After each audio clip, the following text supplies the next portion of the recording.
Assalamualaikum.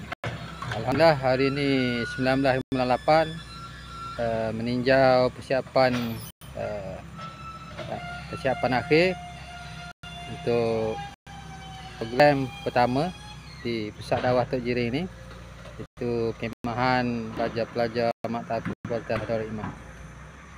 Okey. Insya-Allah tapak ini akan digunakan oleh pelajar-pelajar pada sesi petang, insya-Allah, untuk latihan dalam kumpulan, drama dan sebagainya lah. Okey, insya-Allah. Dan di sana kita masih lagi menjalankan kerja-kerja pembersihan kawasan untuk tapak pusat dakwah.